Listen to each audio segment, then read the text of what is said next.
Welcome to Bitter Reality Brewing. This is the top 10 tips, tricks, recommendations, hacks, whatever you want to call them, awareness. It's all good. Don't forget, like, subscribe, keep sharing. Definitely appreciate it.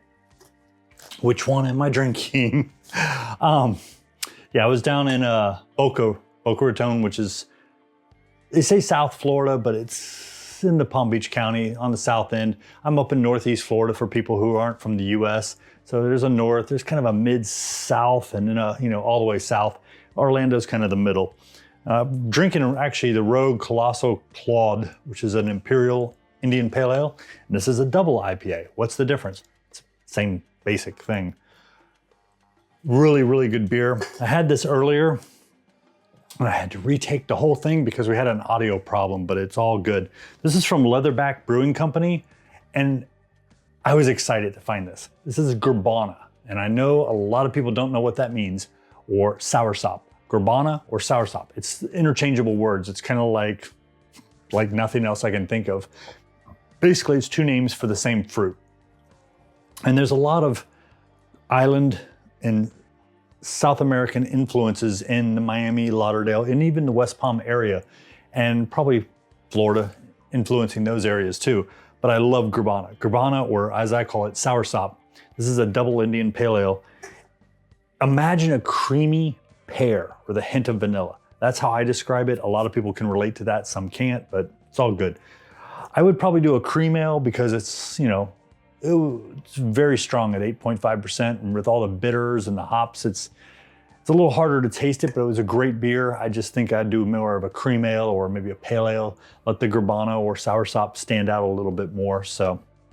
But right now I'm enjoying a Rogue. This top 10 is going to be focusing on kegging or keg related things. Minus, I've got a few before that, and I've got a special one that I just learned on my own yesterday for the first time.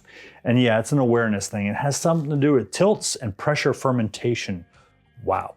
Learn something new every day. That's one of the things I love about home brewing. You're always learning new things, and even the industry's learning new things. So let's start with number one, PBW as a stain fighter. Yeah, and I'm gonna tell you a little disclaimer, your mileage may vary, YMMV. I don't wanna take responsibility if you damage something or destroy something, but here's what I do. I do 1 teaspoon of PBW to 8 ounces of water. I use paper towels or a rag, and you just dab it and wipe. I have cleaned this wall twice. I've got recent stains over here. I've cleaned the ceiling. I've cleaned the white brick down here. I've cleaned the ceiling in my kitchen. I've had stouts go boom. I've had transfers where I wasn't paying attention explode like giant softballs. And yeah, beer went everywhere. Red wine, stouts. Don't even get me started. White t-shirt, yellow t-shirt. And you know what? There are no red wine stains. There are no beer stains. There's some fresh beer I gotta clean up. No stout stains on the ceiling. There are no stains. Even my t-shirts that I at least treated right away with the PBW and water and then threw in the wash, no stains. So it can work an amazing thing. And that's credit out there to one of the subscribers. I was talking to him and he's like, hey, you need to throw that in there. And I was like, yeah, sure, we'll do it.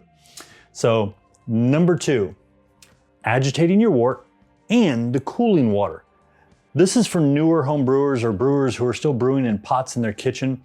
I know you take those smaller pots and you put them in your sink and you pack ice in there and water. Or if it's a big pot, because you're doing a 4, 5, 6 gallon, maybe 3 gallon, you're going into your tub and you're throwing ice and water in there. I know when you agitate the wort, you're gonna release heat. But shockingly, if you get that cool water moving, and even if it's a big area, if you move the pot a little bit, it'll cool down much, much faster because it's transferring heat. It's just like a heat sink.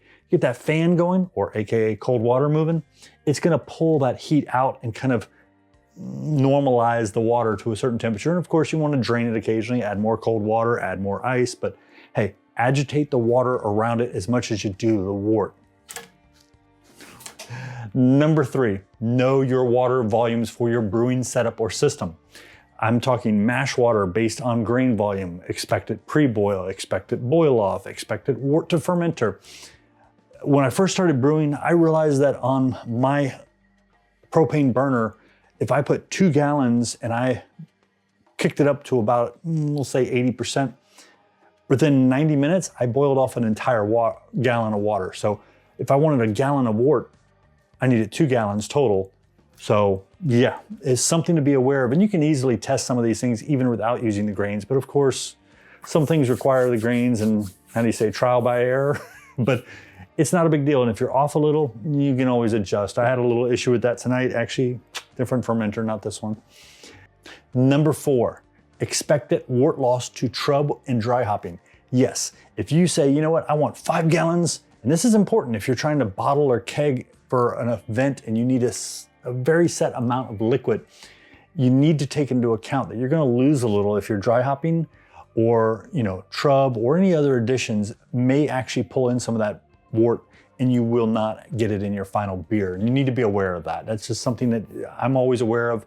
If I know I'm going to be dry hopping, and between the trub and the dry hopping, I shoot for 5 1/4 gallons. I know I'm going to get just a hair under 5 gallons. I'm good with that. That's perfect. Sometimes I get a little over, but usually it's right under.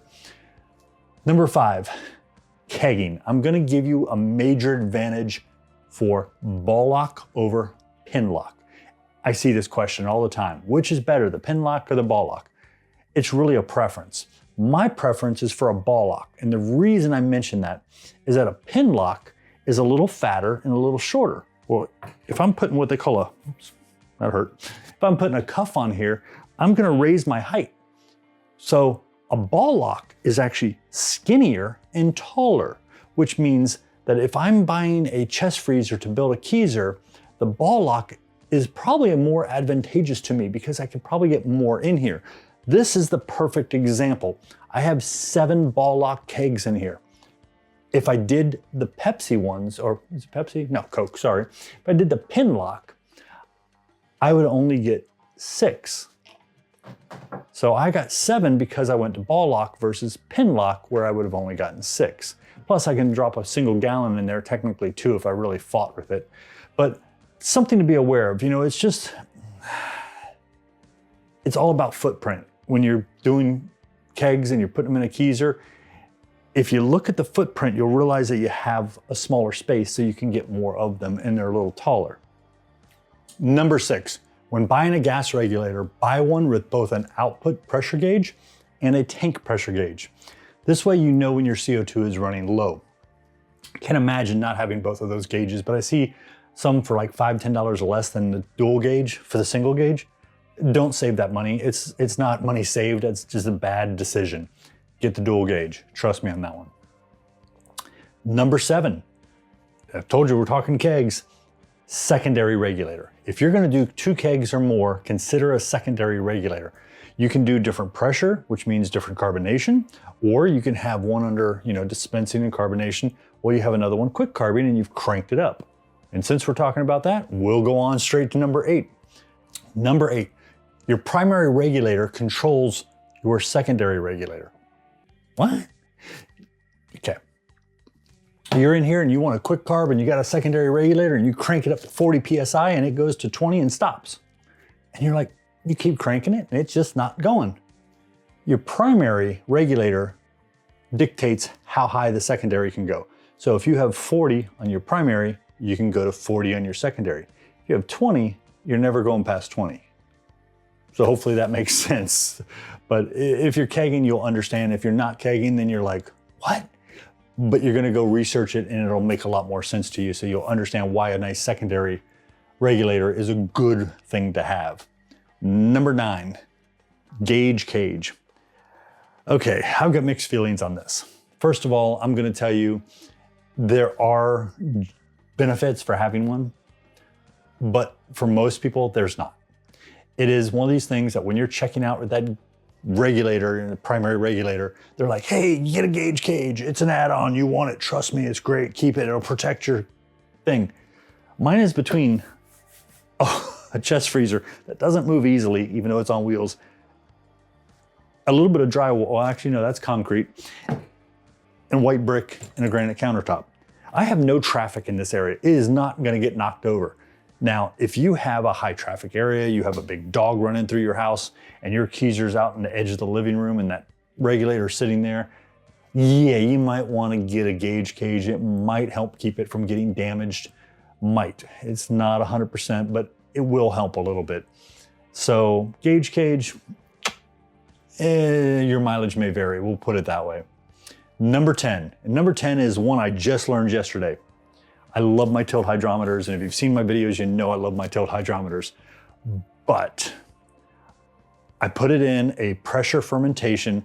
Got my double IPA over here that I need to move. Oh, so excited, I gotta drink it, but I gotta move it, let it clear up a little, and then I'll cold crash and jam on. But this kept going down and down and down, and then all of a sudden the gravity went up and up and up, and I'm sitting there close to where I was when I started. I'm like, I'm so confused. Pressure fermentation. So I'm like, okay, we'll relieve a little pressure. Didn't change much. It's the CO2 in suspension. I didn't even realize it had already been carbonated. So I let a lot of CO2 out, and all of a sudden I saw all these bubbles come up, and I'm like, oh, wow. Duh. Yeah. So let's say you want a final gravity reading, and you're doing pressure fermentation, and you're sitting at 10 PSI, which I think I'm sitting close to 15, 20 PSI, but you want to get that. Okay, you're gonna have to sacrifice some beer. You can relieve all the pressure, and the tilt hydrometer will get you pretty close. If not, then you're gonna have to take a regular tube and a regular hydrometer, take a little bit of beer out, move it between glass to glass, kind of break it, but basically you're trying to release all the CO2. Let it sit for about an hour after you've gotten all the bubbles out, put your hydrometer, and you'll get a final gravity reading. But you're not gonna get an accurate one in a carbonated liquid. Just something to be aware of, something I learned recently. It wasn't that, you know, oh wow, that's life shattering. No, it was one of these things, I just didn't think about it. Just never really dawned on me. So don't forget, like, subscribe, keep sharing, definitely appreciate it.